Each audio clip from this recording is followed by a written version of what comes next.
ವೀಕ್ಷಕರೇ ನಮಸ್ಕಾರ. Jeet media network YouTube ವಾಹಿನಿಯ ವಿಶೇಷ ವಿಡಿಯೋ ನೋಡೋದಕ್ಕೆ ನಿಮಗೆಲ್ಲ ಸ್ವಾಗತ. ಇದೊಂದು ಹೂವಿನ ಗಿಡ ನಿಮ್ಮ ಮನೇಲಿದ್ರೆ ಸಾಕು, ಬಂಗಾರ ವಜ್ರ ವೈಡೂರ್ಯಗಳನ್ನ ಇಡೋದಕ್ಕೂ ಜಾಗ ಇರೋದಿಲ್ಲ ಅನ್ನೋ ರಹಸ್ಯದ ಮಾಹಿತಿಯನ್ನ ಈ ವಿಡಿಯೋದಲ್ಲಿ ನಾನು ನಿಮಗೆ ತಿಳಿಸ್ಕೊಡ್ತೀನಿ. ಹಾಗೇನೆ ಈ ವಿಡಿಯೋಗೆ ಈಗಲೇ ಒಂದು ಲೈಕ್ ಕೊಟ್ಟು ವಿಡಿಯೋದ ಕೆಳಗಡೆ ಜೈ ಶ್ರೀರಾಮ್ ಅಂತ ಕಮೆಂಟ್ ಮಾಡೋದಕ್ಕೆ ಮರಿಬೇಡಿ. ಶ್ರೀಮಂತರಾಗೋ ಕನಸು ಯಾರಿಗ್ ತಾನೇ ಇರೋದಿಲ್ಲ ಹೇಳಿ? ಆ ಕನಸು ನನಸು ಮಾಡ್ಕೊಳ್ಬೇಕು ಅಂತ ಹಗಲು ಇರುಳು ದುಡಿತಾನೆ ಇರ್ತಾರೆ. ಆದ್ರೂ ಕನಸು ನನಸಾಗೋ ಯಾವ ಲಕ್ಷಣನೂ ಕಾಣಿಸೋದಿಲ್ಲ. ಈ ನಿಮ್ಮ ಕನಸನ್ನ ನನಸು ಮಾಡೋ ಶಕ್ತಿ ಆ ಒಂದು ಗಿಡದಲ್ಲಿದೆ. ಆ ಗಿಡ ಯಾವುದು ಗೊತ್ತಾ? ಆ ರಹಸ್ಯ ಗಿಡದ ಬಗ್ಗೆ ಈ ವಿಡಿಯೋದಲ್ಲಿ ನಾವು ಹೇಳ್ತಾ ಇದ್ದೀವಿ. ಹಾಗಾಗಿ ಈ ವಿಡಿಯೋನ ಕೊನೆವರೆಗೂ ಸ್ಕಿಪ್ ಮಾಡದೆ ನೋಡಿ. ಈ ವಿಡಿಯೋ ನಿಮ್ಮ ಜೀವನ ಬದಲಿಸೋದ್ರಲ್ಲಿ ಯಾವ ಸಂಶಯವೇ ಇಲ್ಲ. ಅಷ್ಟು ಪವರ್ಫುಲ್ ಆಗಿದೆ ಈ ವಿಡಿಯೋ. ಆಲುವೆರಾ ಗಿಡವನ್ನ ಎಲ್ಲರೂ ನೋಡಿರ್ತೀರಿ. ಮನೆ ಮುಂದೆ ಜಾಗ ಇದ್ರೆ ಅಲ್ಲೇ ಒಂದು ಮೂಲೆಯಲ್ಲಿ ಬೆಳೆಸ್ತೀವಿ. ಇನ್ನು ಕೆಲವರು ಮನೆ ಒಳಗೆ ಇಲ್ಲ ಹೊರಗಡೆ ಒಂದು ಪುಟ್ಟ ಕುಂಡಲವನ್ನ ಇಟ್ಟು ಈ ಗಿಡವನ್ನ ಬೆಳೆಸ್ತಾರೆ. ಇಲ್ಲ ಅಂತಂದ್ರೆ ಮನೆ ಒಳಗಡೆ ತಲೆ ಕೆಳಗಾಗಿ ನೇತ್ ಹಾಕಿರ್ತಾರೆ. ಇದರಿಂದ ಕೆಟ್ಟ ಶಕ್ತಿಗಳು ಮನೆಯ ಒಳಗಡೆ ಬರೋದಿಲ್ಲ ಅನ್ನೋ ನಂಬಿಕೆ ಕೂಡ ಇದೆ. ಹೆಸರಿಗೆ ಗಿಡವಾಗಿದ್ರೂ ಇದು ಉಳಿದೆಲ್ಲಾ ಗಿಡಗಳಿಗಿಂತ ತುಂಬಾನೇ ವಿಭಿನ್ನ. ಇದರಲ್ಲಿ ರೆಂಬೆ ಕೊಂಬೆಗಳಿರೋದಿಲ್ಲ. ಎಲೆಗಳಿದ್ರೂ ಆ ಒಂದೊಂದು ಎಲೆಯು ಗಿಡದ ಕಾಂಡದಂತಿರುತ್ತೆ. ಅದೇ ಎಲೆಯ ಸುತ್ತಲೂ ಪುಟ್ಟ ಪುಟ್ಟ ಮುಳ್ಳುಗಳು. ಮೈ ಮರೆತು ಮುಟ್ಟಿದ್ರೂ ಕೂಡ ಕೈ ಚುರ್ ಅಂದ್ಬಿಡತ್ತೆ.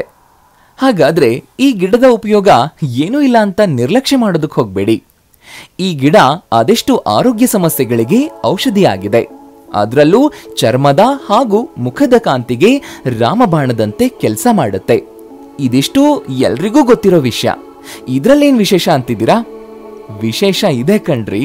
ಇದೇ ಆಲುವೆರಾ ಗಿಡವನ್ನ ಮಾಂತ್ರಿಕರು ತಮ್ಮ ತಂತ್ರ ಮಂತ್ರ ಸಿದ್ಧಿಗಾಗಿ ಬಳಸ್ಕೊಳ್ತಾರೆ.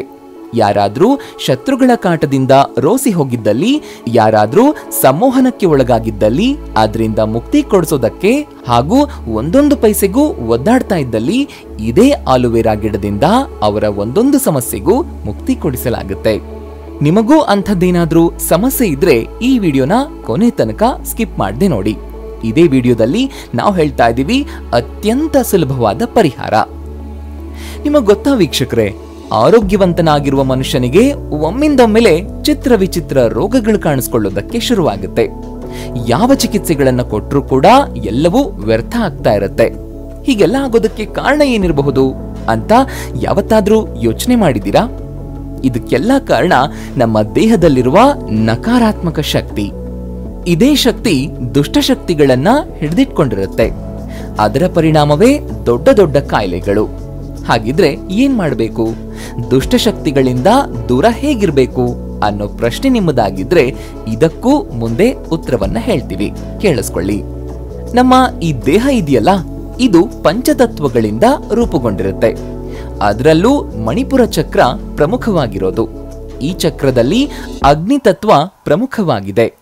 ಈ ತತ್ವದಲ್ಲೇನಾದ್ರೂ ಸಮಸ್ಯೆ ಕಾಣಿಸ್ಕೊಂಡಿದ್ದೇ ಆದಲ್ಲಿ ಅದಕ್ಕೆ ಸಂಬಂಧಿಸಿದ ಕಾಯಿಲೆ ಹಾಗೂ ಸಮಸ್ಯೆ ಕಾಣಿಸ್ಕೊಳ್ಳುತ್ತೆ. ಈ ಅಗ್ನಿ ತತ್ವ ಸದಾ ಬಲಿಷ್ಠವಾಗಿರುವಂತೆ ನೋಡ್ಕೊಳ್ಬೇಕು.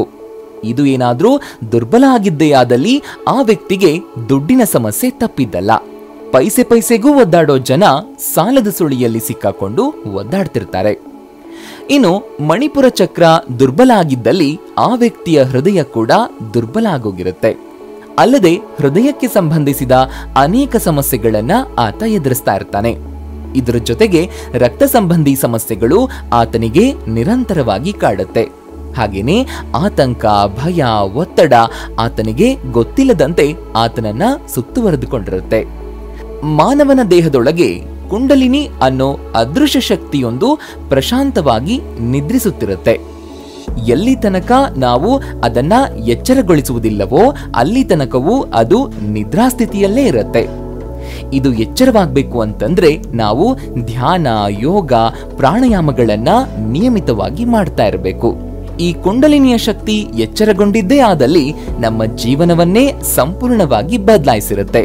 ಕುಂಡಲಿನಿಯ ಜಾಗೃತಿಯ ನಂತರ ಹರಿವು ಮೂಲಾಧಾರ ಚಕ್ರದಿಂದ ಆಜ್ಞಾ ಚಕ್ರಕ್ಕೆ ಹಾಗೆ ಒಂದೊಂದಾಗಿ ಎಲ್ಲಾ ಚಕ್ರಗಳನ್ನ ಸ್ಪರ್ಶಿಸ್ತಾ ಹೋಗುತ್ತೆ. ಇದೇ ಚಕ್ರಗಳ ಮೂಲಕ ನಿಮ್ಮ ದೇಹದೊಳಗಿರುವ ಸಮಸ್ಯೆಯನ್ನಷ್ಟೇ ಅಲ್ಲ, ವ್ಯಕ್ತಿಯ ಜೀವನದಲ್ಲಿ ಏನಾಗುತ್ತೆ ಅನ್ನೋದನ್ನ ತಿಳ್ಕೊಳ್ಬಹುದು. ಹಾಗೆಯೇ ಮನುಷ್ಯನ ಮೆದುಳು ಇದು ನೇರವಾಗಿ ಬ್ರಹ್ಮಾಂಡಕ್ಕೆ ಸಂಪರ್ಕವನ್ನ ಹೊಂದಿರುತ್ತೆ. ನೀವು ಏನಾದ್ರೂ ಒಂದೇ ವಿಷಯವನ್ನ ಪದೇ ಪದೇ ಯೋಚನೆ ಮಾಡ್ತಾ ಇದ್ದಲ್ಲಿ ಅದು ನಿಮ್ಮ ಜೀವನದಲ್ಲಿ ನಡೆದು ಹೋಗ್ಬಿಟ್ಟಿರುತ್ತೆ.